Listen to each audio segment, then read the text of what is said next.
Hello बच्चा party, स्वागत है आपका फिर से एक नए लेक्चर में। और आज के लेक्चर में हम लोग पढ़ने वाले हैं क्लास 12th की एनसीईआरटी मैथमेटिक्स की एक्सरसाइज 5.8। ये एक्सरसाइज बहुत इंपॉर्टेंट है क्योंकि इसमें हम लोगों को पढ़ना है रोले की प्रमेय और मध्यमान प्रमेय।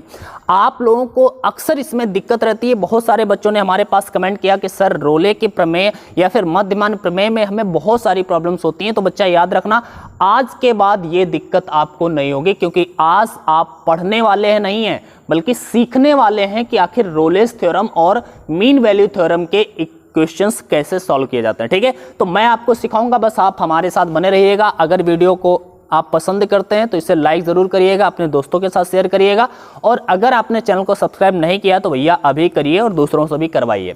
चलो शुरू करते हैं। मीन वैल्यू थ्योरम और रोले की प्रमेय क्या है, उसके बाद में हम लोग एक्सरसाइज के क्वेश्चंस लेंगे और पूरे सॉल्व करेंगे। बेसिक से आपको बताने वाला हूं। अगर आपको डर लगता था अभी तक इन थ्योरम से, तो आज के बाद आपको डर नहीं लगेगा। सबसे पहले आपको इंपॉर्टेंट बात क्या सीखनी है, याद रखिएगा। सबसे पहले आपको पता होना चाहिए कि ये ओपन इंटरवल और क्लोज्ड इंटरवल क्या होता है।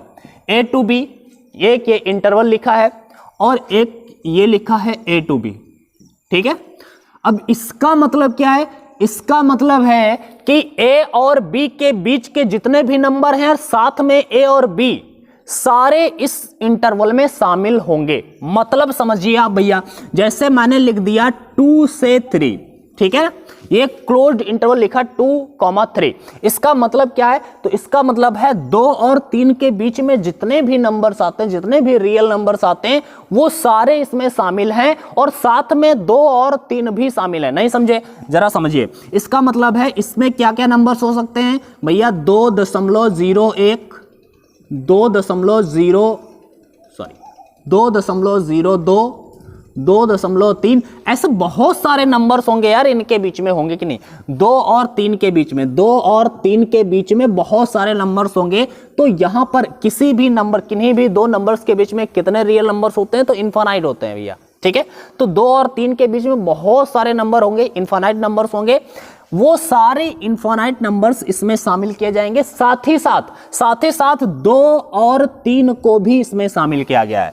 2 और 3 और साथ साथ में इनके बीच के सारे नंबर्स इसमें शामिल हैं। क्लोज्ड इंटरवल का मतलब ये है। अब जरा देखना, ओपन इंटरवल का मतलब क्या है? तो ओपन इंटरवल का मतलब ये है कि इसमें ए और बी को छोड़ करके इनके बीच के केवल वैल्यूज शामिल है। मतलब समझिए, जैसे मैंने लिख दिया 2,3, ठीक है, तो 2,3 का देखो क्लोज्ड इंटरवल जब हमने लगाया है तो क्या हम कहेंगे 2 जो है वो इसमें है, तो 2 जो होगा वो इसमें होगा। 3 इसमें है कि नहीं है? यस होगा। 2.5 इसमें है कि नहीं है? इसमें होगा, क्योंकि 2 और 3 के बीच में जितने भी वैल्यू होंगे सारे इसमें शामिल होंगे। यहां पर मैंने लिख दिया 2.56, ये है इसमें कि नहीं है? है। तो मतलब इनके बीच के 2 और 3 के बीच के भी वैल्यू इसमें शामिल होंगे और 2 और 3 भी शामिल हैं। बट ओपन इंटरवल की अगर हम बात करेंगे तो जैसे लिख देंगे 2,3, तो इसका मतलब है कि भैया 2 इसमें है, नहीं है। 3 इसमें है, नहीं है। 2.5 है, 2.56 है, 2.9 है। मतलब इनके बीच वाले सारे वैल्यूज होंगे, लेकिन 2 और 3 को उसमें काउंट नहीं किया जाएगा। समझ पा रहे हैं? समझ पाए कि नहीं समझ पाए? मतलब ये हो गया कि यहां पर जब भी हम क्लोज्ड इंटरवल लगाएंगे तो इनका मतलब है इनको भी शामिल किया जाना चाहिए। अगर ओपन इंटरवल लगाया है तो बस इनको शामिल नहीं किया जाएगा, इनके बीच के केवल वैल्यूज होंगे। बात क्लियर है? अब जरा आगे समझिएगा भैया, रोले की प्रमेय और मध्यमान प्रमेय लागू कब होती है, इसके लिए कुछ कंडीशंस हैं। ठीक है ना? सबसे पहले हम रोले की प्रमेय की बात करते हैं। रोले की प्रमेय भैया, रोले की प्रमेय कब लागू होती है? जरा ध्यान से देखना। मान लिया कोई फंक्शन है और इसे हमें पता करना है कि ये रोले की प्रमेय इस फंक्शन पर एप्लीकेबल है या नहीं है। एक अंतराल दे दिया गया a to b, ठीक है, इस पर ये एप्लीकेबल है या नहीं है।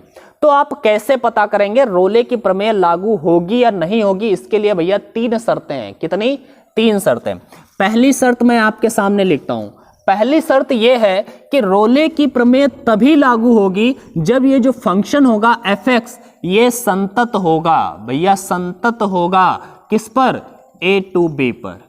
इस अंतराल में ये फंक्शन अगर संतत है, कंटिन्यूअस है, तभी रोले की प्रमेय लागू होगी। दूसरी कंडीशन जरा ध्यान से देखिए, ये जो फंक्शन है भैया ये अवकलनीय भी होना चाहिए, अवकलनीय भी होना चाहिए किस पर, a to b, open interval a to b में यह अवकलनीय होना चाहिए। भैया अवकलनीय मतलब डिफरेंशिएबल भी होना चाहिए, मतलब कंटिन्यूअस भी होना चाहिए, डिफरेंशिएबल भी होना चाहिए। a टू b पर ये कंटिन्यूअस होना चाहिए closed interval a to b पर, और open interval a to b पर ये भैया डिफरेंशिएबल होना चाहिए।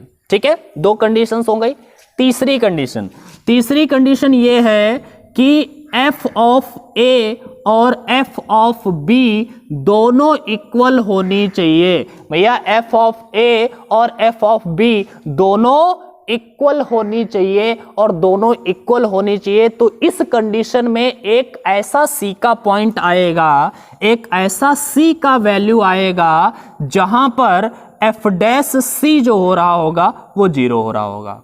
यहां पर क्या करेंगे, f डैश c को 0 के इक्वल रखेंगे।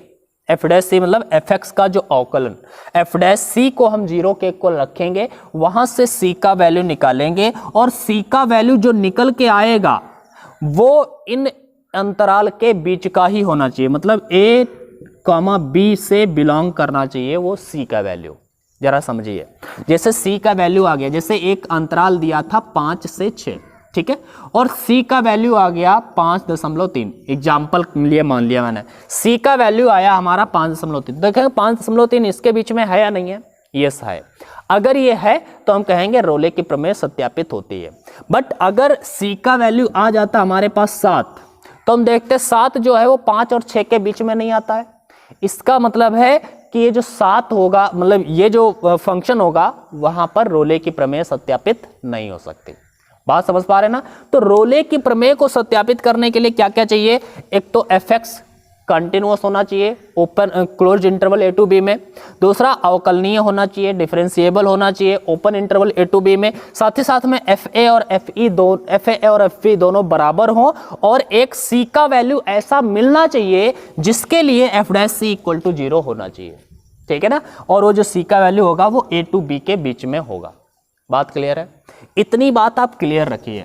अभी हम लोग क्वेश्चन लेंगे तो आपको ज्यादा समझ में आएगा, अभी शायद आपको समझ में ना आ रहा हो अच्छे से, लेकिन अभी के लिए ऐसे ही बस अपना दिमाग चलाइए कि भैया संतत होना चाहिए, अवकलनीय होना चाहिए, संतत होना चाहिए, अवकलनीय होना चाहिए, और साथ ही साथ में एक c का वैल्यू निकालना है। c का वैल्यू निकालने का तरीका क्या है, f डैश c बराबर 0 रखेंगे, c का वैल्यू निकालेंगे, c का वैल्यू a और b के बीच में ही होना चाहिए, इससे बाहर का नहीं होना चाहिए, और fa और fb दोनों बराबर होना। अब देखेंगे हम लोग, देखिए अभी जब क्वेश्चन लेंगे तो आपको बहुत अच्छे समझ में आ जाएगा, टेंशन नहीं लेना है। रोले की प्रमेय का ये स्क्रीनशॉट ले लो, इसमें क्या करना होता है। ठीक है, इसके बाद में अब हम बढ़ते हैं भैया मध्यमान प्रमेय की ओर। जब हम मध्यमान प्रमेय की बात करते हैं, जरा ध्यान से देखना, मध्यमान प्रमेय, ठीक है, मध्यमान प्रमेय मतलब मीन वैल्यू थ्योरम, इंग्लिश में बोलते हैं इसको मीन वैल्यू थ्योरम। मतलब ये भैया क्या है, तो इसके लिए भी ये भी कब एप्लीकेबल होगी, इसके लिए भी यही कंडीशन है कि fx संतत होना चाहिए a टू b पर, fx अवकलनीय होना चाहिए open interval a to b पर। ठीक है, लेकिन यहां पर fa और fe दोनों इक्वल नहीं होंगे, fa और fb दोनों इक्वल नहीं होंगे, और यहां पर c का वैल्यू निकालने के लिए एक दूसरा इक्वेशन होगा। देखो हमने बताया रोले की प्रमेय में c का वैल्यू निकालना है तो f डैश c के इक्वल में 0 रखेंगे, c का वैल्यू निकालेंगे, लेकिन मध्यमान प्रमेय में c का वैल्यू निकालने के लिए क्या रखते हैं, f dash c equal to 0 नहीं होता है, f dash c equal to होता है fb माइनस fa अपान में b minus a। Okay, fb minus fa अपान में b माइनस a, इससे हम लोग c का वैल्यू निकालेंगे।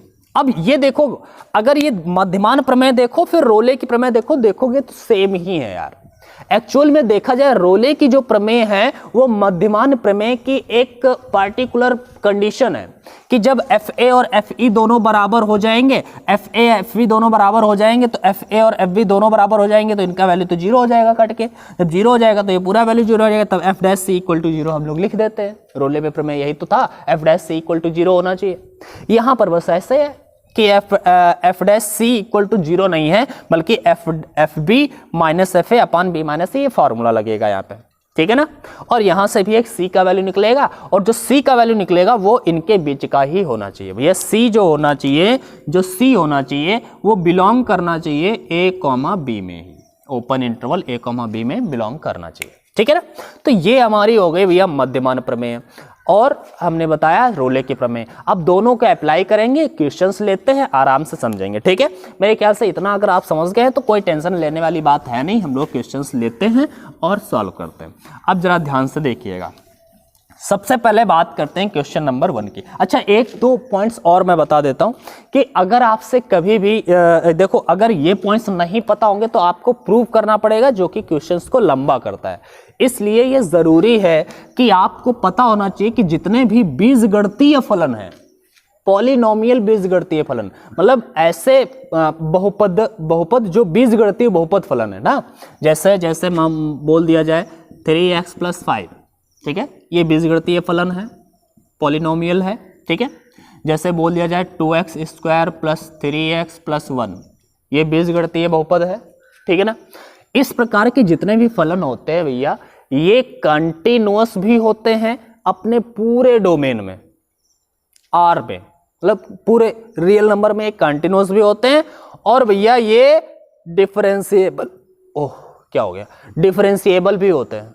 सुनिए, ये कंटिन्यूअस भी होते हैं, ये संतत होते ही हैं। आपको कह दिया जाए कि ये फंक्शन जो है वो 2,5 पर संतत है या नहीं है, 2,5 पर संतत है या नहीं है, तो है, इसमें आपको चेक नहीं करना है, आपको पता ही होना चाहिए कि ये होते ही हैं, किसी भी वैल्यू पर कर दें। ये 7,2 पर, 7,8 पर संतत है या नहीं है, ये संतत है या नहीं है, डिफरेंशिएबल है, अवकलनीय है या नहीं है भैया, ठीक है ना। तो जितने भी पॉलिनोमियल फंक्शंस होते हैं वो सारे के सारे कैसे होते हैं, डिफरेंशिएबल और कंटिन्यूअस होते हैं इन आर मतलब कोई भी रियल नंबर के बीच में, ठीक है ना। तो इसके लिए हम लोग बार बार सिद्ध नहीं करेंगे, ये हमें पता है, केवल स्टेटमेंट लिख देंगे बस। अगर आप करना चाहते हैं सिद्ध तो आप कर सकते हैं। एक्सरसाइज 5.1 में मैंने आपको संतत चेक करना बताया था कि LHL RHL निकालते हैं, LHL निकालिएगा, RHL निकालिएगा, और उस पॉइंट पर वैल्यू निकालिएगा फंक्शन का, तीनों इक्वल होंगे तो वो फंक्शन वहां पर संतत होता है।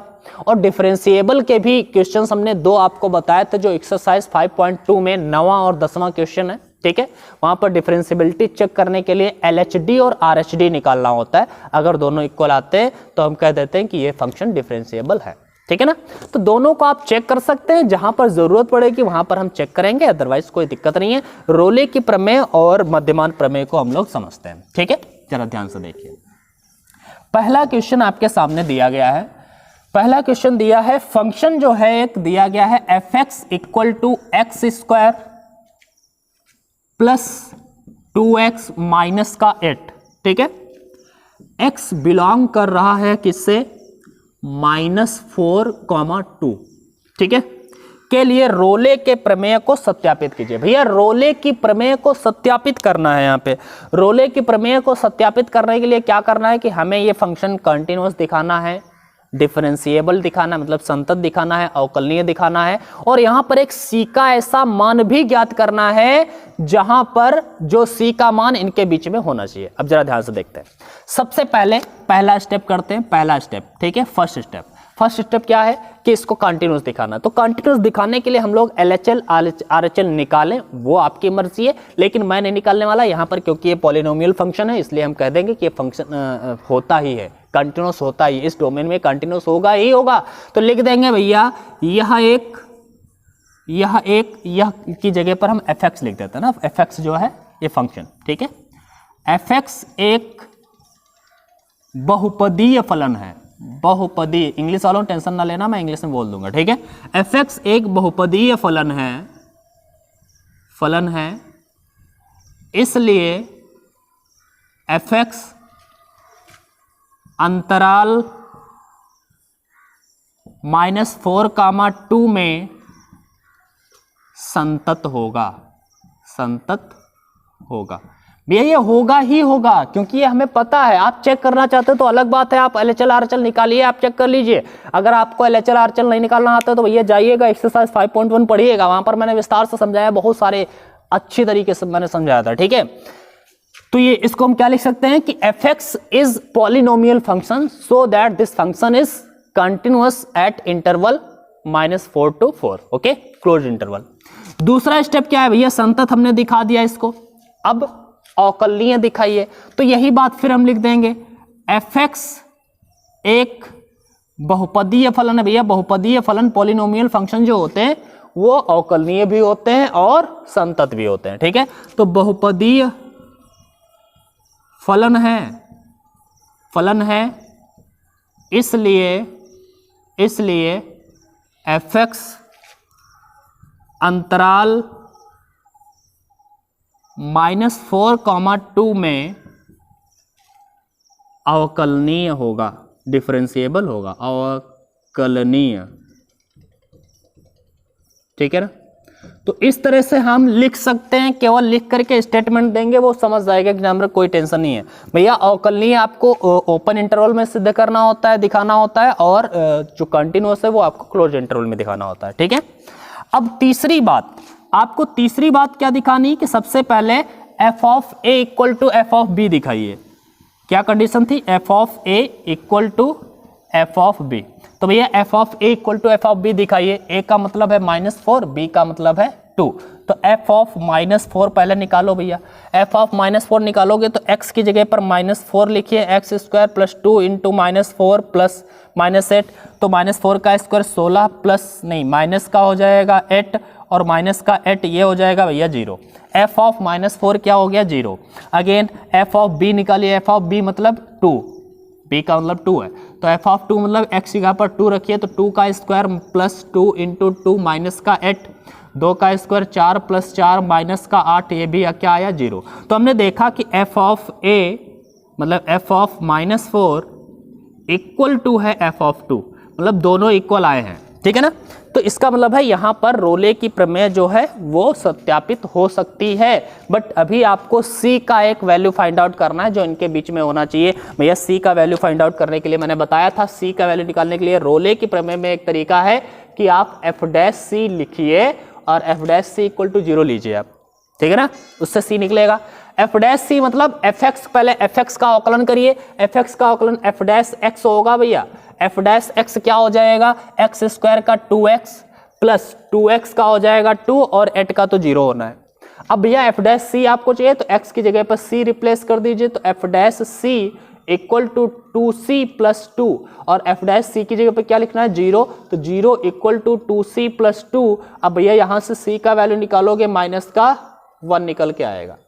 अब ये माइनस का 1 देखिए, क्या -4 और 2 के बीच में होता है, तो यस होता है भैया। कैसे पता किया, ध्यान से देखिए आप, ये यार 0 है, ये 1 हुआ माइनस का, ये -2 -3 -4 प्लस का 1 प्लस का 2। तो यहाँ पर अंतराल क्या था, -4 से 2, -4 से 2, इनके बीच में ही -1 आता है, यस इनके बीच में आता है। तो इसका मतलब है C -1 बिलोंग कर रहा है किससे, -4 to 2 से। इसका मतलब है कि रोले की प्रमेय सत्यापित हुई। नीचे लिख देंगे, अतः रोले की प्रमेय सत्यापित हुई। बात क्लियर है ना।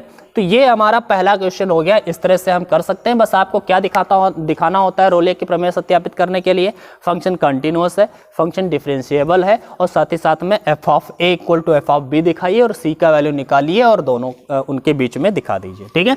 बात क्लियर है, ये हो गया। तो ये पहला क्वेश्चन हो गया, पहले से आप नोट कर लें। अब हम क्वेश्चन नंबर 2 की ओर बढ़ेंगे, ठीक है ना। देखो लेक्चर थोड़ा सा बड़ा हो सकता है, लेकिन आपको समझ में आना चाहिए यार। बस देख सकते हो आप, टेंशन नहीं लेना, मैं आपको समझाऊंगा पढ़ाऊंगा, बस आप हमारा साथ देते रहिए, ठीक है ना। चलो आगे बढ़ते हैं, क्वेश्चन नंबर 2 की बात करते हैं भैया। क्वेश्चन नंबर 2 में क्या करना है, जांच कीजिए कि क्या रोले का प्रमेय निम्नलिखित फलनों में से किन किन पर लागू होता है। हमें चेक करना है कि नीचे फंक्शन 3 फंक्शन दिए गए हैं। आपके पास बुक होनी चाहिए भाई, देखो बुक होनी चाहिए, पास में रखिए बुक, रजिस्टर लीजिए, और जो इंपॉर्टेंट पॉइंट्स आपको लगते हैं उनको ज़रूर आप नोट करते चलेंगे, तभी आप अच्छे से समझ पाएंगे, तभी आप मैथ को सीख पाएंगे, ठीक है। हम आपको पढ़ाएंगे, मेरा वादा है, लेकिन आपको पढ़ने के लिए रेडी रहना पड़ेगा, ठीक है। तो चलो यहाँ पर मैंने क्या बताया कि भैया क्वेश्चन नंबर 2 आप पढ़िएगा अपनी बुक में। जांच कीजिए कि क्या रोले का प्रमेय निम्नलिखित फलनों में से किन किन पर लागू होता है। मतलब ये जो फंक्शन नीचे दिए गए हैं 3, इन पर किन किन फंक्शंस पर रोले की प्रमेय लागू होती है आपको चेक करना है। इन उदाहरणों से क्या आप रोले के प्रमेय के विलोम के बारे में कुछ कह सकते हैं? तो पहले चेक करते हैं कि भैया कौन कौन से फंक्शन है। पहला इसका फंक्शन दिया गया है भैया एफ एक्स इक्वल टू दिया गया है ग्रेटेस्ट इंटीजर एक्स के लिए, और एक्स जो है बिलोंग कर रहा है भैया क्लोज्ड इंटरवल 5 to 9।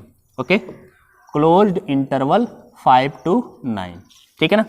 अब जरा आप बताइएगा कि रोले की प्रमेय इस फंक्शन पर लागू होगी या नहीं होगी। सबसे पहले आपको चेक करना क्या होगा, कंटिन्यूटी चेक करनी होगी, फिर डिफरेंशियबिलिटी चेक करनी होगी, और दोनों को देखते हैं फिर देखते हैं, ठीक है।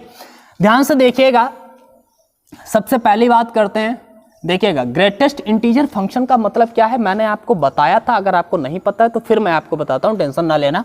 ग्रेटेस्ट इंटीजर ये भैया नॉर्मल एक्स नहीं है, ये ग्रेटेस्ट इंटीजर के अंदर एक्स लिखा हुआ है, ये बॉक्स एक्स बोल सकते हो या ग्रेटेस्ट इंटीजर एक्स बोलिए, ये ग्रेटेस्ट इंटीजर फंक्शन है, ठीक है। इसका मतलब क्या होता है, इसका मतलब है ये ग्रेटेस्ट इंटीजर फंक्शन का मतलब ये होता है कि अगर एक्स का वैल्यू मैं 3 लिखूं तो ये बॉक्स से बाहर आप लिखोगे तो केवल 3 लिखोगे। एक्स का वैल्यू अगर मैं 2 लिखूं तो बॉक्स के बाहर लिखोगे तो केवल 2 लिखोगे। बट अब जरा देखिए, एक्स का वैल्यू मैंने 2.5 लिखा तो बॉक्स के बाहर 2 ही लिखोगे। एक्स का वैल्यू 2.9 लिखा तो बॉक्स के बाहर 2 ही लिखोगे। एक्स का वैल्यू मैंने 2.99 लिखा तो बॉक्स के बाहर 2 ही लिखोगे। मतलब ये जो वैल्यू होता है वो 2 इंटीजर्स के बीच में अगर है तो उन दोनों इंटीजर्स में से छोटा वाला इंटीजर यहाँ पर लिख देते हैं। मतलब समझिए, जैसे मैंने बोला 2.5, ये किसके 2 इंटीजर, मतलब 2 इंटीजर नंबर कौन कौन से हैं, ये 2 और 3 के बीच में है भैया, 2 और 3 के बीच का वैल्यू है, तो हमेशा इसका जब ग्रेटेस्ट इंटीजर से बाहर वैल्यू आएगा तो 2 आएगा, छोटा वाला नंबर आता है। 2.5 का 2 आया, 2.9 ये भी 2 और 3 के बीच में है, 3 के बहुत करीब है लेकिन है तो 2 और 3 के बीच में ही, तो जो छोटा है 2 और 3 में वही लिया जाएगा, 3 नहीं लेंगे। जैसे 2.99 और 3 के बहुत करीब पहुंच गया है लेकिन इसको भी हम 2 ही लेंगे, बात समझ रहे हो ना, एक कम लिया जाता है। अब आप जरा ध्यान से देखो भैया, ये फंक्शन है ग्रेटेस्ट इंटीजर एक्स, क्या ये फंक्शन कंटिन्यूअस है? तो याद होना चाहिए वैसे तो आपको कि ये कंटिन्यूअस फंक्शन होता नहीं है। अगर आपको चेक ही करना है तो आप चेक कर सकते हो, लिमिट निकालिएगा इसका, लिमिट h अप्रोचेज 0, ठीक है। किस पर लिमिट निकालते हैं आप? 5 पर लिमिट निकाल लो यार, f ऑफ 5 पर, ठीक है। 5 और 9 दोनों पर निकालेंगे, तो सबसे पहले 5 ही पर निकाल लो, तो भैया 5 पर निकालेंगे limit h approaches 5 greatest integer x, okay, ये हो गया। अब जरा यहाँ पर हमने निकाला तो अब इसका LHL RHL निकालिएगा, तो इसका LHL जब भी आप निकालेंगे तो क्या निकालेंगे जरा देखो, लिमिट h अप्रोचेज 0, x की जगह पर लिख देंगे 5 पर चेक करें तो 5 माइनस h, ऐसे ही करते थे हम लोग। याद करिए जब हम लोग LHL निकालते थे, एक बार मैं बता देता हूँ, चलो आपके लिए मैंने जैसे x इक्वल टू 5 पर हम लोग चेक कर रहे हैं, सबसे पहले कहाँ x इक्वल टू 5 पर चेक कर रहे हैं। x इक्वल टू 5 पर जब हम LHL की बात करते थे तो limit h approaches 0 f of 5 minus h लिखते थे, और जब RHL की बात करते थे लिखते थे h approaches 0 f of 5 plus h, ये लिखते थे। तो LHL जब निकालेंगे तो जरा ध्यान से देखो कैसे निकालेंगे, limit h approaches 0 f of 5 minus h, मतलब x की जगह पर 5 माइनस h रखना है, और यहाँ पर ये भैया ये LHL है, ये RHL है, आप समझ के रखना। यहाँ पर अगर हम करें तो h अप्रोचेज यहाँ पर क्या हो जाएगा 5 प्लस h लिखना है, ठीक है ना, ये ग्रेटेस्ट इंटीजर के भीतर है। अब जरा आप बताइएगा कि जब हम यहाँ से फंक्शन का वैल्यू निकालेंगे तो greatest integer f 5 minus h, 5 minus h मतलब 5 से कुछ घट गया, कुछ भी घटा मान लिया तो ये 4.99 में कुछ हो गया होगा। अगर h बहुत ही छोटा होता है फिर भी अगर 5 से कुछ भी घटेगा वो 4.99 के करीब हो जाएगा, और जब ये ग्रेटेस्ट इंटीजर से बाहर आएगा तो 4 आएगा कि 5, तो 4 आएगा, तो इसका मतलब है ये आएगा भैया 4, और आपका ये वैल्यू आ गया 4। अगेन यहाँ पर अगर आप बात करोगे तो यहाँ पर आप क्या करोगे, लिमिट h अप्रोचेज 0, यहाँ पर देखो 5 में कुछ ऐड हो रहा है, प्लस हो रहा है, तो 5 में प्लस कुछ भी होगा, छोटी वैल्यू भी अगर जुड़ेगी तो 0.01 मान लिया जोड़ दिया तो 5.0.01 कुछ भी हो जाएगा यार, ठीक है ना। इस तरह से अगर जुड़ेगा तो इसका वैल्यू ये 5 और 6 के बीच में होगा तो इसमें से 5 आएगा निकल करके, तो इसका वैल्यू 5 निकलेगा तो ये होगा 5। अब देखोगे कि LHL और RHL के इक्वल नहीं आया, LHL RHL के इक्वल नहीं आया तो भैया ये 5 पर कंटिन्यूस है ही नहीं। अब जब ये फंक्शन कंटिन्यूस ही नहीं है तो अब डिफरेंशिएबल चेक करने की बात ही नहीं है, अब आप C का वैल्यू निकालने की बात ही नहीं, क्योंकि ये फंक्शन कंटिन्यूस ही नहीं है। जब कंटिन्यूस ही नहीं है तो रोले की प्रमेय कहाँ से लागू होगी, तो लिख देंगे ये फंक्शन, क्या लिख देंगे, ये आप दिखा सकते हैं और उसके बाद में लिख देंगे यहां पर एक स्टेटमेंट लिख देंगे कि f(x) is not continuous and differentiable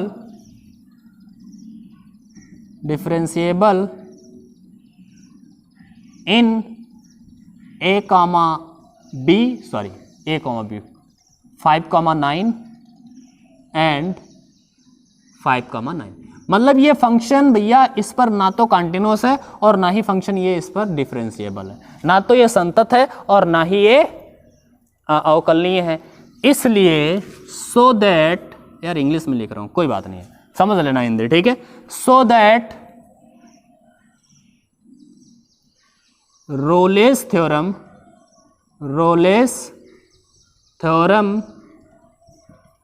is not applicable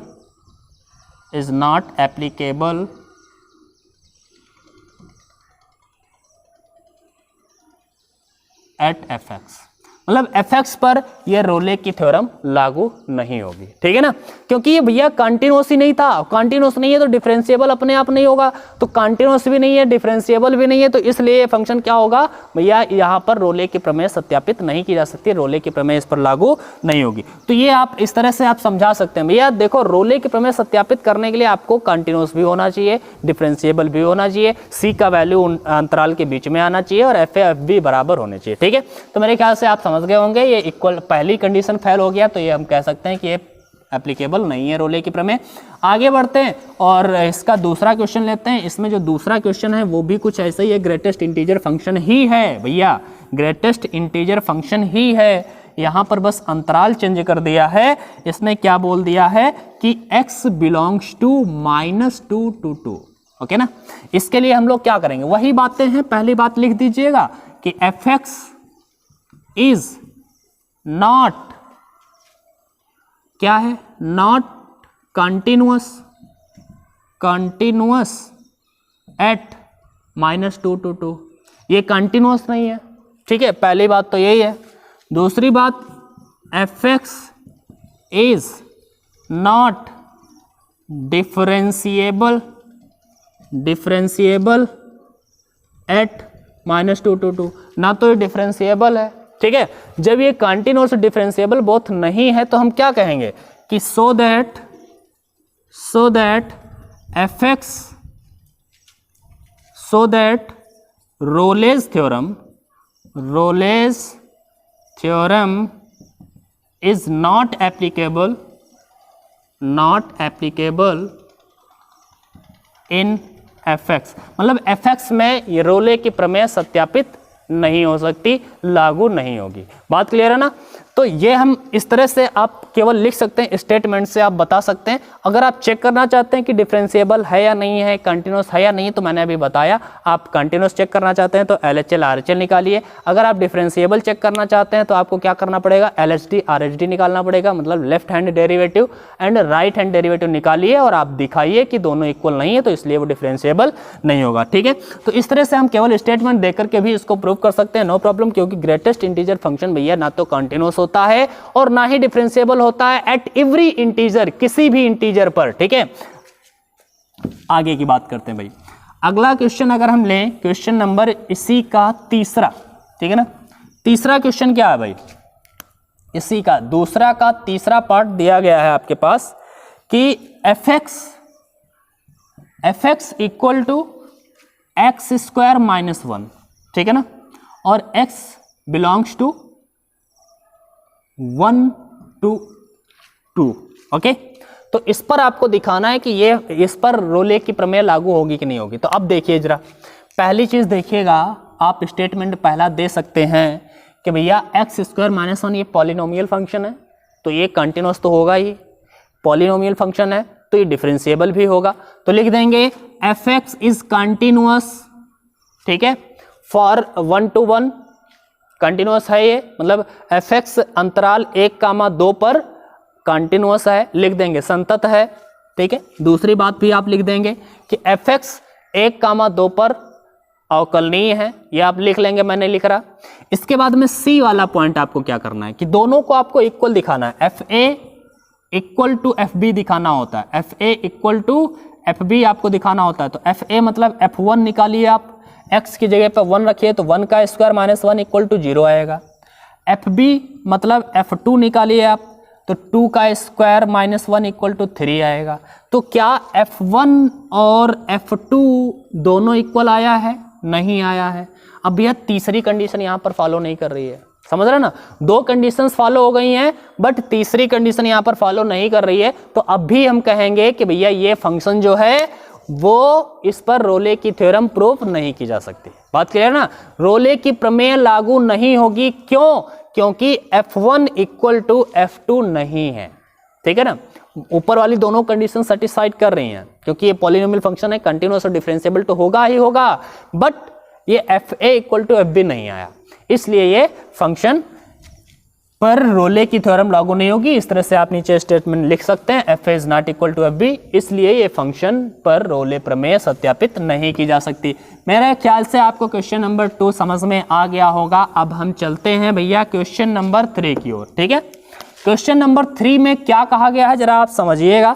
इसमें कहा गया है यदि f एक फंक्शन है, कहाँ, -5 to 5 टू रियल नंबर, ठीक है ना, एक संतत फलन है, ये एक संतत फलन है, इसने बोल दिया ये कंटिन्यूअस है।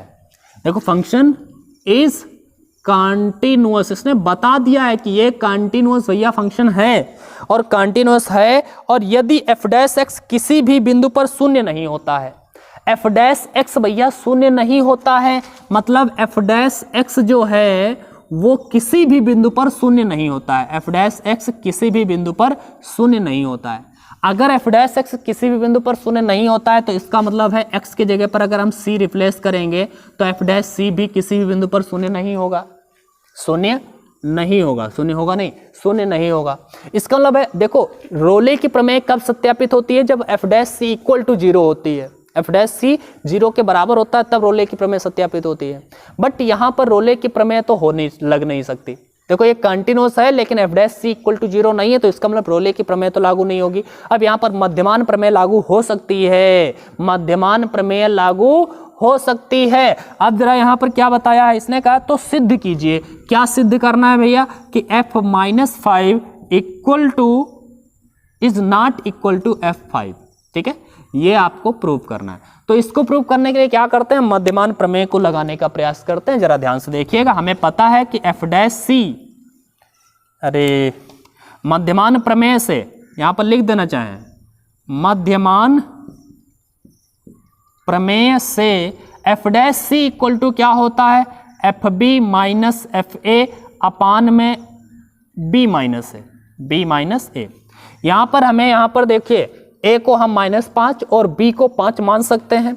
अब f डैश c तो इक्वल 0 के है नहीं, तो 0 के इक्वल तो इसको रख नहीं सकते हैं, पहले लिख देते हैं f dash c equal to क्या हो जाएगा, एफ बी मतलब f5, b का मतलब यहाँ पर 5 है, तो f5 माइनस में f माइनस 5 अपान में 5 प्लस 5 हो जाएगा, -5 माइनस माइनस प्लस 5, ठीक है।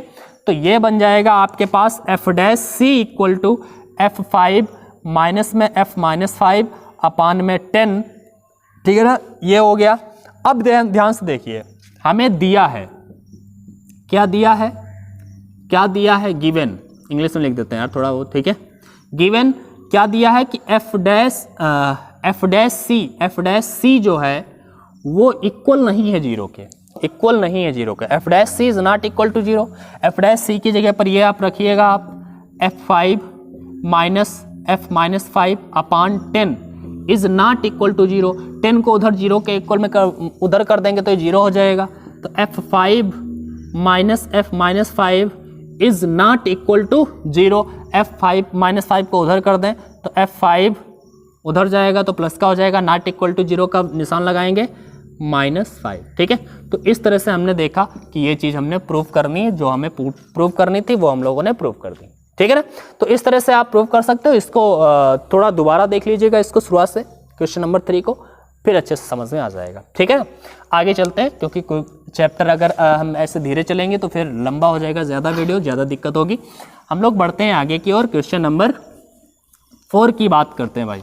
क्वेश्चन नंबर 4, क्वेश्चन नंबर 4 को अगर हम देखें तो क्वेश्चन नंबर 4 में क्या बताया गया, मध्यमान प्रमेय को सत्यापित करना है। भैया क्वेश्चन नंबर 4 में हमें क्या करना है, मध्यमान प्रमेय को सत्यापित करना है। और मध्यमान प्रमेय के बारे में मैंने बता दिया है, अंतराल क्या दिया है, a, b। ठीक है, में fx फंक्शन जो दिया है वो फंक्शन क्या है भैया, तो फंक्शन दिया है x स्क्वायर माइनस में 4x माइनस में 3। यहाँ पर a का वैल्यू दे दिया है 1 और b का वैल्यू दे दिया है 3। इसका मतलब है यहाँ पर अंतराल दिया है 1,3। हम यह a, b ना लिख करके 1,3 लिख सकते हैं, क्योंकि a और b के वैल्यू दे दिए इसने। ठीक है, मध्यमान प्रमेय को सत्यापित करना है भैया। मध्यमान प्रमेय को सत्यापित करने के लिए आपको क्या करना होगा, सबसे पहले कंटिन्यूस दिखाना होगा। देखिए पॉलिनोमियल फंक्शन है, कंटिन्यूस होगा। डिफरेंशिएबल दिखाना होगा, पॉलिनोमियल फंक्शन है, डिफरेंशिएबल भी होगा। तो यहाँ पर दोनों स्टेटमेंट आप लिख देंगे। पहला कि this fx is polynomial function, बहुपदीय फलन है, इसलिए यह संतत होगा।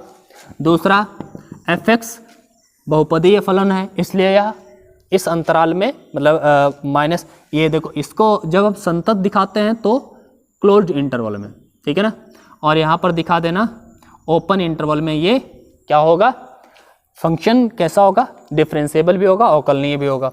तीसरी चीज आपको क्या दिखानी होती है, तो तीसरी चीज आप क्या दिखाएंगे, तो तीसरी चीज आपको दिखाना है कि भैया आपको fa equal to not equal to fb दिखाना है, और वहां पर c का वैल्यू निकालना है। तो fa आप निकालें, fa मतलब f1 निकालें। आप f1 निकालेंगे तो क्या निकलेगा, जरा दिखाइए आप। 1 की जगह पर क्या रखोगे, 1, x की जगह पर 1 माइनस 4 इंटू 1 माइनस 3। ठीक है ना, 1 माइनस का 4 माइनस का 3 इक्वल टू माइनस का 6 आएगा। ठीक है, f ऑफ 3 निकालिए आप, f ऑफ 3, fb जिसे बोलते हैं। तो f ऑफ 3 निकालेंगे तो 3 का स्क्वायर होगा माइनस का 4 इंटू में 3 माइनस का 3 होगा। ठीक है ना, 3 3 9, 4 3 12 माइनस में 3 12 3 15, 9 माइनस का 15 इक्वल टू क्या आया, माइनस का भैया माइनस का 6 फिर आया। क्या बात है, मध्यमान प्रमेय हम प्रूव कर रहे थे भैया, कहाँ हो, मध्यमान प्रमेय प्रूव कर रहे थे ना, तो यहाँ पर क्या आ जाएगा यार, b का वैल्यू यार क्या दिया है, सॉरी b का वैल्यू हमने ले लिया है अलग, क्वेश्चन नंबर 5 वाला, यहाँ पे 4 है। ठीक है, सॉरी हमसे थोड़ा गलत हो गया, लिखने में गलती हो गई। यहाँ पे 4 है भैया, a1 कामा b की जगह पर 4 रखना है। ठीक है ना, यहाँ पे देख लीजिए, आप अपनी बुक में देख पा रहे होंगे, यहाँ पर 4 है यार, ऐसे तो इक्वल आ जाएगा यार। ठीक है, तो अब यहाँ पर हम क्या करेंगे, यहाँ पर 4 निकालेंगे। आप 4 निकालेंगे तो यहाँ पर 4 का स्क्वायर लिखेंगे, इंटू में 4 लिखेंगे, 4 का स्क्वायर 16, 4 चकू 16 माइनस का 3, तो 16 से 16 चला जाएगा, बचेगा क्या, माइनस का 3 केवल। तो देखेंगे आप, हाँ ठीक है, तो देखेंगे ये f1 is not equal to f4, दोनों इक्वल नहीं है। दोनों इक्वल नहीं है तो अब यहाँ पर आप अगर मध्यमान प्रमेय को प्रूव करना चाहते हैं तो आपको क्या करना होगा, c का वैल्यू आप दिखाना पड़ेगा आपको। और c का वैल्यू आप कैसे दिखाएंगे, इसके लिए मैंने बताया था फॉर्मूला मध्यमान प्रमेय के लिए, f dash c equal to होता है भैया f of b minus f of a upon में b माइनस a। ठीक है ना, f डैश c मतलब इसका अवकलन करिए आप, तो f डैश x पहले लिखेंगे आप, f dash x equal to 2x minus 4, f dash x का अवकलन, x स्क्वायर का 2x और माइनस 4x का माइनस 4 और 3 का 0 हो गया। ठीक है, x की जगह पे c रिप्लेस करिए तो f dash c equal to 2c minus 4। f dash c की जगह पर ये वैल्यू रखिए आप, fb माइनस fa अपान में b minus a equal to 2c minus में 4। fb कितना आपको नहीं निकाला है, fb मतलब f4 था, तो F4 कितना आपके पास है -3, तो -3 लिखिए। माइनस FA कितना था, माइनस का 6 और माइनस पहले से तो प्लस का 6 कर दीजिए। B कितना था 4 और A कितना था आपके पास 1 लिखिए, बराबर में 2C माइनस 4 लिखिएगा आप, ठीक है। यहाँ पर घटाइएगा, ऊपर बचेगा 3, नीचे बचेगा 3, बराबर में 2C माइनस का 4 होगा, ठीक है ना। यहाँ पर आप 3 से 3 कैंसिल आउट करेंगे, 4 उधर कर देंगे तो 1 प्लस में 4 जाएगा, बराबर में 2C होगा। तो 2C बराबर में 5 या फिर C बराबर में 5/2। C बराबर 5/2 का मतलब है 2.5। यह C बराबर 5/2 निकला। और ये देखिएगा क्या ये C बराबर 5/2 1 और 4 के बीच में है, तो ये C जो है मतलब जो 5/2 है वो बिलोंग कर रहा है 1 और 4 के बीच में ही होता है, ढाई। इसका मतलब है कि यहाँ पर रोले की प्रमेय सत्यापित हो चुकी है, ठीक है ना। इस तरह से आप कर सकते हैं। बस आप फंडा समझिए यार, अवकलनीय दिखाना है, संतत दिखाना है, साथ ही साथ में C का वैल्यू निकाल के दिखाना है, ठीक है ना। अगर रोले प्रमेय दिखाना है तो यहाँ पर C का वैल्यू निकालने के लिए f'(c) बराबर 0 रखना होता है। अगर मध्यमान प्रमेय दिखाना है तो f'(c) बराबर ये फॉर्मूला लगाना होता है। कुछ नहीं है, बहुत सरल है, ठीक है ना। तो ये क्वेश्चन नंबर 4 मेरे ख्याल से हो गया है। अब हम चलते हैं क्वेश्चन नंबर 5 की ओर। क्वेश्चन नंबर 5 की ओर अगर हम बढ़ें तो क्या देखेंगे आप, ज़रा ध्यान से देखिए। मुझे पता है कि वीडियो थोड़ा लंबा हो रहा है, बट आप लोग यार देखते रहिए थोड़ा सा। मैं सोचता हूँ ये एक्सरसाइज खत्म करते हैं आज, ठीक है। क्वेश्चन नंबर 5 क्या दिया है, मध्यमान प्रमेय सत्यापित कीजिए। भैया फिर मध्यमान प्रमेय सत्यापित करना है, फंक्शन उसी प्रकार से दिया है, आप कर भी सकते हैं जैसे अभी बताया है वैसे ही आपको करना है, कुछ उसमें अंतर नहीं है, बिल्कुल सेम उसी प्रकार का है, ठीक है। माइनस में 3x इस तरह से दिया है और a और b 1 और 3 दिए हैं, मतलब जो अंतराल है वो 1,3 कह सकते हैं, ठीक है ना। और f'(c) = 0, यहाँ पर क्या बताया, f'(c) = 0 के लिए c 1,3 के बीच में ज्ञात कीजिए। f'(c) = 0 के लिए भी भैया c का वैल्यू फाइंड आउट करना है, ठीक है ना। चलो पहले तो मध्यमान प्रमेय आप प्रूव करिए, ठीक है। चलो मध्यमान प्रमेय अगर हम प्रूव करेंगे तो क्या बनेगा भैया, सबसे पहले ये डिफरेंशिएबल है, कंटिन्यूस है, ये आप दोनों स्टेप्स लिख देंगे। डिफरेंशिएबल है, कंटिन्यूस है क्लोज इंटरवल 1 to 3 पर, डिफरेंशिएबल है ओपन इंटरवल 1 to 3 पर, ठीक है ना। अब तीसरा स्टेप क्या करना है, f(1) आपको निकाल लेना है, f(a) कितना होगा भैया, तो 1 का क्यूब माइनस का 5 × 1 का स्क्वायर माइनस 3 × 1, तो बन जाएगा 1 माइनस का 5 माइनस का 3 माइनस का 8 से 1 जाएगा, माइनस का 7 आएगा। अगेन f(3) निकालिए, f(b) जिसे कहते हैं 3 का क्यूब होगा, माइनस का 5 × 3 का स्क्वायर होगा, माइनस का 3 × 3 होगा, 3 × 9 = 27 होगा, 5 × 3 = 9 होगा, माइनस में 3 × 9 होगा, 27 ये हो जाएगा, 9 × 5 = 45 माइनस का 9, ठीक है ना। यहाँ से 27 लिखेंगे और 45 ये हो जाएगा भैया 54, 27 दूना 54 होता है शायद, मेरे ख्याल से माइनस का 27 होगा। तो देखिए f(1) और f(3) इक्वल तो नहीं आया, ये हमने दिखा दिया है, बस c का वैल्यू आप निकाल के दिखा दें, ठीक है। c का वैल्यू मध्यमान प्रमेय के लिए क्या होता है, f'(c) = f(b) माइनस f(a) अपान में b माइनस a। अब मेरे ख्याल से आपको याद हो ही गया होगा, बस आपको करना क्या है, यहाँ पर अवकलन करना है, यहाँ पर रख देना f'। अब मैं थोड़ा डायरेक्ट कर रहा हूँ, यहाँ पर देखिएगा अवकलन करेंगे तो क्या हो जाएगा 3x3, तो x³ होगा भैया, तो x³ को x² कर देंगे 3x², ठीक है, माइनस x² का 2x होगा, तो 5 पहले से 5 दूना 10x हो जाएगा, माइनस में 3, ठीक है ना, बराबर में ये f(b), ये देखो यहाँ पर x, यहाँ पर अभी हमें c रिप्लेस करना है तो c रख देंगे, अभी परेशान ना हो, ठीक है। f(b) कितना भैया, f(b) मतलब f(3) यहाँ पर रखा जाएगा, f(3) माइनस में f(1) अपान में 3 - 1, यही होगा, कंफर्म है। तो 3c² 10c माइनस में 3, c हम लिख देते हैं, ठीक है। f(3) कितना है, माइनस का 27 और f(1) कितना है, माइनस का 7, तो प्लस का 7 का हो जाएगा, माइनस पहले से था, और अपान में 2, तो हो जाएगा 3c² माइनस का 10c माइनस का 3 = ये बचेगा माइनस का 20, 27 से 7 आएगा 20, 20 से 2 कैंसिल आउट होगा तो माइनस का 10 बचेगा, 10 इधर आएगा, तो 3c² माइनस का 10c, 10 इधर आएगा तो माइनस का 3 प्लस का 10 = 0, तो 3c और ये क्या हो जाएगा भाई, जोड़ घटा करके यार जोड़ो, माइनस का 10c और माइनस का क्या प्लस का 7 = 0। यहाँ पर गुणनखंड करके c का वैल्यू आप निकाल सकते हैं, 3c² माइनस का 7c माइनस, या फिर ऐसे कर दो यार, माइनस का 3c माइनस का 7c प्लस का 7 equal to 0, then 3c common ले लेंगे, c माइनस 1 बचेगा, और भैया क्या कर देंगे माइनस 7 कॉमन ले लेंगे तो c माइनस 1 बचेगा इक्वल टू 0। यहाँ पे आप c माइनस 1 ले सकते हैं और 3c माइनस 7 ले सकते हैं बराबर में 0। भैया c माइनस 1 इक्वल टू 0 करो, c का वैल्यू 1 आएगा, और यहाँ पर ध्यान से देखो 3c माइनस 7 इक्वल टू 0 करोगे तो c का वैल्यू 7/3 आएगा। अब जरा देखिएगा, अब 7/3 या फिर 1 में से कौन इनके बीच में है, तो ध्यान से देखो जो हमें c का वैल्यू फाइंड आउट करना होता है, c बिलोंग करना चाहिए open interval a to b में। तो यहाँ पर देखिएगा अगर हम ओपन इंटरवल 1 to 3 की बात करेंगे तो उसमें 1 शामिल ही नहीं होगा, तो एक वाला जो वैल्यू होगा वो तो उसमें बिलोंग ही नहीं करेगा, ठीक है ना। लेकिन अगर आप इसको देखेंगे 7/3, तो 7/3 जो है ये तो वैल्यू इसमें बिलोंग नहीं करेगा, इसको छोड़ो, ठीक है ना। 7/3 का मतलब क्या है, 3 दूना 6, 3 तिया 9 ऐसे कुछ आएगा, 2.3 करके ना, तो 2.3 1 और 3 के बीच में ही होगा ना, तो हम कह सकते हैं कि 7/3 बिलोंग्स टू 1,3, इसलिए यहाँ पर रोले की प्रमेय सत्यापित हो गई, ठीक है ना।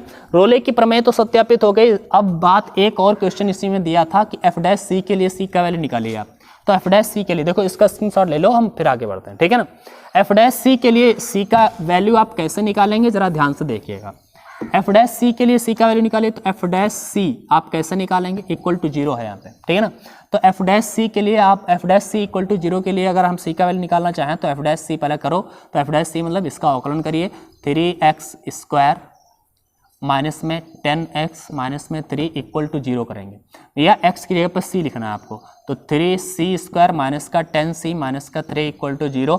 अब यहाँ से कैलकुलेट करके आप निकाल सकते हो, 3c² माइनस का मेरे ख्याल से हो जाएगा 9 + 1, कैसे हो जाएगा यार, c का वैल्यू आप निकालना चाहते हो तो c ऐसे निकाल लो यार, श्रीधराचार्य के सूत्र से, -b प्लस माइनस √b² 10 का स्क्वायर 100 माइनस 4ac, 4a मतलब -3 और 3 अपान में 2a, ठीक है ना, 2 × 3, तो ये बन जाएगा c बराबर में 10 plus minus 100 minus minus plus 4 × 12 × 36 बटे में 6, तो c बराबर में 10 प्लस माइनस रूट में 136 बटे में 6। 136 को आप अगर बाहर निकाल सकते हो कुछ भी तो निकाल लो, बस यही पर आंसर छोड़ देंगे, ठीक है ना। 4 सभी निकल आएगा यार, 2 कितना आ जाएगा यार, देखो 10 प्लस माइनस 4 से काटेंगे अगर तो 2 बाहर आ जाएगा, 4 × 12 और 4 × 16, हाँ 4 × 12 4 × 16, ठीक है ना, अपान में 6, तो हम इसको कर सकते हैं 5 प्लस माइनस √34/3, ठीक है, तो ऐसा भी लिख सकते हैं, नो प्रॉब्लम। तो c का वैल्यू हमने ऐसे निकाल लिया है f' इक्वल टू 0 के लिए। तो मेरे ख्याल से आपको ये क्वेश्चन समझ में आ गया होगा। अगला क्वेश्चन नंबर 6 है जो क्वेश्चन नंबर 2 पर ही डिपेंड है, तो क्वेश्चन नंबर 2 को जरा ध्यान से समझना होगा। क्वेश्चन नंबर 6 में कहा क्या गया है ये जरा भी ध्यान से आपको देखना होगा, और बहुत ही जल्दी से हम इसको करके बता देते हैं, ज़्यादा समय नहीं लेंगे अब, ठीक है। यहाँ पर जरा ध्यान से देखिए, क्वेश्चन नंबर 6 में कहा है प्रश्न संख्या 2 में उपरोक्त तीनों फलनों के मध्यमान प्रमेय की अनुपयोगिता की जांच कीजिए। भैया क्वेश्चन नंबर 2 में हमें मध्यमान प्रमेय, पहले उसमें रोले प्रमेय को प्रूव करने को कहा था ना। क्वेश्चन नंबर 2, क्वेश्चन नंबर 6 है, उसमें क्वेश्चन नंबर 2 के तीनों फंक्शंस उठाने हैं, तीनों में उसमें मध्यमान प्रमेय को दिखाना है कि ये उपयोगी है मध्यमान प्रमेय या नहीं है। रोले प्रमेय तो तीनों में से लागू नहीं हुई थी एक ऊपर, लेकिन मध्यमान प्रमेय लागू हो सकती है क्या, ये आपको दिखाना। तो सबसे पहले ध्यान से देखिएगा पहला वाला फंक्शन था f(x) equal to greatest integer x, और x जो बिलोंग कर रहा था किससे भैया, 5 to 9, तो 5 to 9। अब यहाँ पर हमने बताया था कि भैया वो रोले की प्रमेय हो या मध्यमान प्रमेय हो, दोनों के लिए जरूरी है कि डिफरेंशिएबल कंटिन्यूस होना चाहिए, और हमें पता है कि ग्रेटेस्ट इंटीजर फंक्शन भैया ना तो डिफरेंशिएबल होता है ना ही ये कंटिन्यूस फंक्शन होता है, तो इसलिए हम कह सकते हैं कि this function is not differentiable not continuous, इसलिए यहाँ पर मध्यमान प्रमेय लागू नहीं होगी। पहले वाले में मध्यमान प्रमेय नहीं लागू होगी, दूसरा वाला भी फंक्शन तो भैया ग्रेटेस्ट इंटीजर वाला ही है, अंतराल केवल चेंज हुए थे, तो इस पर भी मध्यमान प्रमेय, इन दोनों पर मध्यमान प्रमेय तो लागू नहीं होगी। तीसरे वाले पर चेक कर लेते हैं कि इस पे देखो, तीसरे वाले पर रोले की प्रमेय तो नहीं लागू हुई थी क्योंकि FA और FP दोनों इक्वल नहीं आए थे, लेकिन मध्यमान प्रमेय में दोनों इक्वल नहीं होते, हो सकता है ये लागू हो जाए। तो आप देख लीजिएगा कि तीसरा जो फंक्शन दिया है fx इक्वल टू क्या दिया है भैया, x² - 1, और जो पॉइंट्स दिए हैं वो है 1,2, ठीक है ना, 1,2। तो सबसे पहले ये देखिए, ये कंटिन्यूअस है, डिफरेंशिएबल है, ये तो आप लिख देंगे, ठीक है ना। इसके बाद में आप F A equal to F B, यहाँ तीनों इक्वल दिखाने नहीं होते, रोले प्रमेय में दोनों इक्वल दिखाना होता है, लेकिन मध्यमान प्रमेय में इक्वल तो दिखाना नहीं है। तो एफ ए आप निकाल लीजिए, एफ वन आप निकालिए, तो एक्स यहाँ पर 1 का स्क्वायर माइनस 1 इक्वल टू 0 आएगा। और F2 आप निकालिए, तो F2 आप निकालेंगे तो 2 का स्क्वायर माइनस 1 इक्वल टू 3 आएगा, ठीक है ना। अब मध्यमान प्रमेय दिखाना है तो C का वैल्यू आप निकालिए यहाँ से, तो F of C equal F dash C equal to क्या आएगा, F of B minus F of A upon में B minus A. F dash C की जगह पर ये भैया 2x होता है, तो यहाँ पर 2c कर देते हैं, डायरेक्टली c रख देते हैं, और -1 का तो 0 हो जाएगा, बराबर में एफ ऑफ बी कितना है, तो 3 है, और एफ ऑफ ए कितना है, 0 है, अपान में बी कितना है, तो बी का 2 और 1, ठीक है ना। तो 2c इक्वल टू 3 अपान में बचेगा 1, 2 अपान में कर दें तो c बराबर में 3/2। क्या 3/2 1,2 के बीच का है? 3/2 का मतलब होता है 1.5 भैया, 1.5 1 और 2 के बीच में ही आता है, तो कंफर्म है कि 3/2 जो है बिलोंग कर रहा है 1,2 के बीच में, 1,2 के बीच में। इसलिए यहाँ पर हम कहेंगे कि भैया यहाँ पर मध्यमान प्रमेय तो लागू हो गई है। भैया मध्यमान प्रमेय लागू हो गई है, यहाँ पर रोले की प्रमेय लागू नहीं हुई थी, क्योंकि एफ ए और एफ ई दोनों बराबर नहीं आए थे, लेकिन मध्यमान प्रमेय यहाँ पर लागू हो रही है। इस तरह से हमने देखा, पूरी एक्सरसाइज को बहुत अच्छी तरीके से आप समझ पाएंगे। अगर आपको थोड़ा सा भी दिक्कत हो रहा है तो भैया दोबारा इस लेक्चर को देख लेना, समझ में आ जाएगा, ठीक है। अब मेन चीज है बेसिक पकड़ लेना, मध्यमान प्रमेय और रोले प्रमेय में आखिर करना क्या है, ठीक है। साथ ही साथ में अगर कोई प्रॉब्लम होती है, अगर अब भी कोई प्रॉब्लम है तो आप हमें कांटेक्ट कर सकते हैं, आर्या_सर इंस्टाग्राम पर आप जाएंगे, ये हमारी आईडी है, सर्च करेंगे, आप फॉलो कर सकते हैं। कोई क्वेश्चन है आप अगर पूछेंगे तो मैं उसका किसी ना किसी वीडियो में सोल्यूशन देने का प्रयास जरूर करूंगा, ठीक है। आज क्लास में बस इतना ही रखते हैं। अगर चैनल को सब्सक्राइब नहीं किया तो भैया सब्सक्राइब कर लो, बेल आइकन को जरूर प्रेस कर देना और वीडियो को लाइक करके शेयर कर देना। अगले वीडियो में हम मिलते हैं अगली एक्सरसाइज के साथ में, तब तक के लिए बाय बाय, अपनी पढ़ाई करते रहिए।